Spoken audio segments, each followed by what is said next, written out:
8.19। यह काफी अच्छा क्वेश्चन है और आपको इससे काफी कुछ सीखने को मिलेगा, आप ध्यान दीजिए।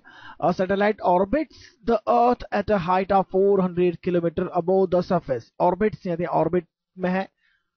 How much energy must be expended to rocket the satellite out of the earth's gravitational influence. To rocket the satellite, यह रॉकेट वर्ड का वर्ब में यूज किया गया है। वर्ब आप जानते होंगे, इंग्लिश में वर्ब भी यूज कर सकते हैं, ऐसा वर्ब यूज किया हुआ है। तो रॉकेट द सैटेलाइट यानी ऐसा रॉकेट चलाया जाए जिससे यह सैटेलाइट अर्थ के ग्रेविटेशनल इन्फ्लुएंस से बाहर हो जाए। और इस रॉकेट को चलाने में हम कितनी एनर्जी एक्सपेंड करेंगे, यह हमें फाइंड करना है। सबसे पहली बात हम देखते हैं, किसी भी ऑब्जेक्ट को, सपोज हमारा सैटेलाइट ही है, अर्थ के इन्फ्लुएंस से बाहर करने के लिए इसकी टोटल एनर्जी 0 होना चाहिए। That is potential plus kinetic energy इसकी 0 होना चाहिए। लेकिन अभी सैटेलाइट की एनर्जी कितनी होती है आप बताइए। सैटेलाइट की एनर्जी तो हमें पता है, सैटेलाइट की एनर्जी होती है, टोटल एनर्जी होती है माइनस द काइनेटिक एनर्जी। और हम बार बार लिख चुके हैं, पोटेंशियल एनर्जी होती है minus twice the kinetic, total energy होती है पोटेंशियल प्लस काइनेटिक।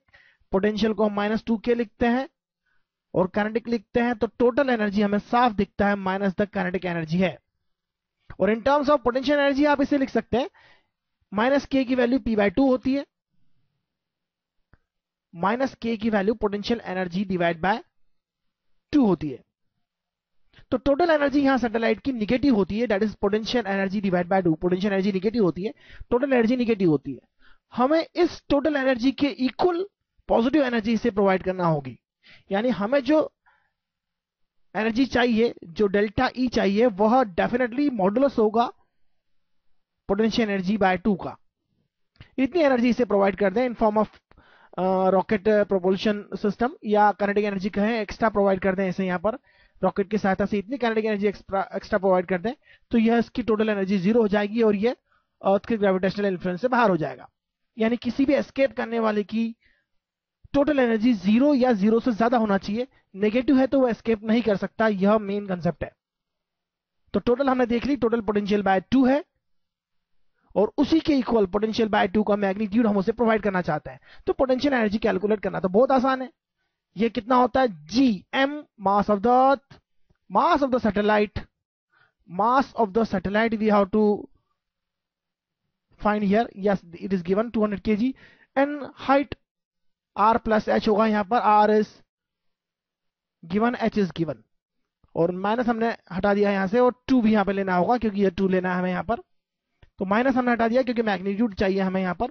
यह सारा कैलकुलेट करना है आपको। 6.67 10⁻11 मास ऑफ अर्थ होना चाहिए। मास ऑफ अर्थ होगा यहां पर गिवन है 6 × 10⁻24, 6 × 10⁻24।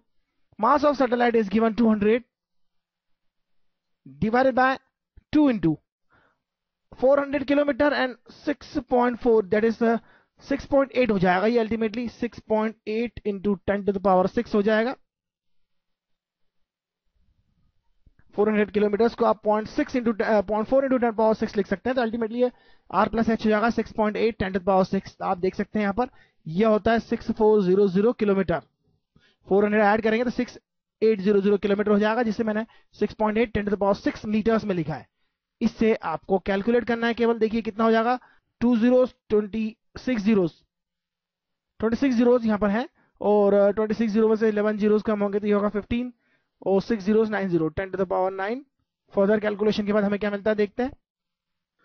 आप इस 2 को इस 2 से कैंसिल कर सकते हैं, और 6.67 और 6.8 को यदि आप डिवाइड करें और 6 से डिवाइड करें तो ये 5.9 के आसपास हो जाएगा, क्योंकि आप इसे इससे थोड़ा सा कम लेंगे, ये कैंसिल हो जाएगा, और 6 से थोड़ा सा कम होगा 5.9 10⁻9। आप एक्यूरेट कैलकुलेशन भी करेंगे तो इसके आसपास ही आंसर मिलेगा। Joule is the unit here. तो 5.9 × 10⁻9 joule energy is required to expel this satellite out of the earth's gravitational influence. तो ये कंसेप्ट आपको आसानी समझ में आ गया जहां तक मैं समझता हूं। आइए आगे देखते हैं हम।